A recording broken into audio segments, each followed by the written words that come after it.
Hello everyone, this is Breanna Rutter, author of one of my most popular books, The Natural Hair Bible, and founder of howtoblackhair.breannarutter. For this video, I will be answering an email that was sent to me by Zateria. Zateria emailed me saying that she has a 6-year-old daughter and she styles her hair and takes care of her hair, but she's having a problem with actually showing growth or retaining length on her daughter's hair. She uses quality hair care products, of course, as I always suggest, but she still can't pinpoint what she's doing wrong or what she should be doing to help her daughter's hair to actually grow. So Zateria, thanks for your email. I don't get as many emails about children hair care as much as I would think so, but what I'm going to do is give you 3 suggestions. It's going to help you and your daughter and anyone else who has children as well when retaining the length of their hair. So the first thing that I'm going to say is that you have to make sure that you're styling your daughter's hair as infrequent as possible. This is one of my most popular tips that I always give when a lot of people are having issues retaining length on their hair. This goes for children's hair, for adults' hair, anyone who has hair in their head. You have to style the hair as infrequent as possible to limit the amount of times you have to detangle and actually manipulate the hair to achieve certain hairstyles. Now, depending on certain hairstyles, more manipulation is required. Like if you're going to be braiding more smaller or intricate braids or twists, it's going to require more manipulation on each individual strand of hair versus doing big chunky twist outs or braid outs that require little to no manipulation to actually achieve a look. So the secret way to actually making sure you're styling as infrequent as possible is to make sure that your child's hairstyle lasts until the next wash day, shampoo wash day, to their next actual wash day or the time to actually perform their hair care regimen.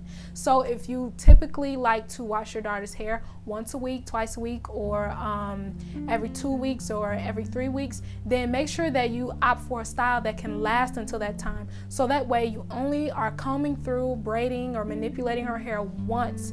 It's set for that span of time, and then you actually take down her hair to wash versus styling her hair 2 or 3 times a week. Too much manipulation can cause breakage, which causes length not to show because you're losing hair near the ends. Now, the second thing that I'm going to say is that you got to make sure that your daughter's hair is protected at night. I know a lot of kids toss and turn throughout the night. Some kids usually will fall off their bed in the middle of the night, which can be kind of funny sometimes. But the thing is that most kids are usually rowdy when they sleep. So you got to make sure that her hair is protected in some kind of way with either satin or silk material.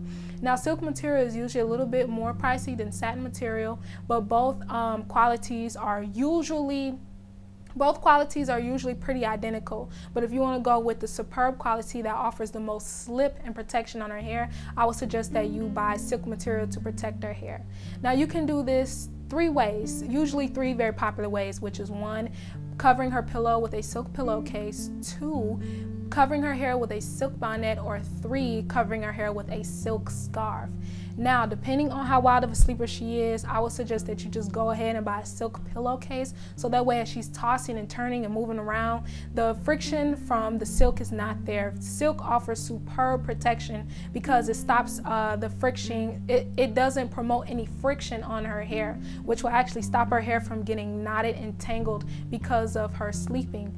And usually most kids or most people typically sleep with cotton pillowcases. This is the worst type of material to have in contact with your hair because, number 1, it causes a lot of friction. Every time you move your hair, it's going to stick within the fibers and break. And then number 2, cotton is very absorbent. It absorbs to about 20 times its weight. So when she's sleeping, her hair is going to be dry the next morning. Make sure you're using silk material or satin material as well to protect her hair throughout the night. Now, my third suggestion that I'm going to say is that you have to keep up with trims. Now, I know you're using quality hair care products, but I'm not sure per se if you're keeping up with her damaged ends or her trims. So make sure that you're just evaluating the ends of her hair. Is the end of her hair starting to split? Is it starting to thin? Is it starting to get little single strand knots, or what people like to call it also fairy knots?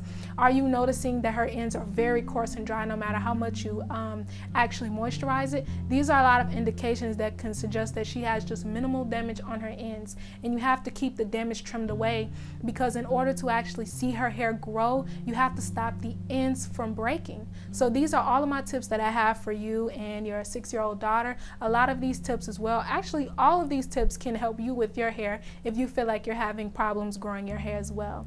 So thanks for your email, and thank you all for watching. And also, before you go, make sure to sign up for my email list to be automatically entered into any giveaways that I do. And also, only there you will receive exclusive content. So until then, I will see all of you in my very next video.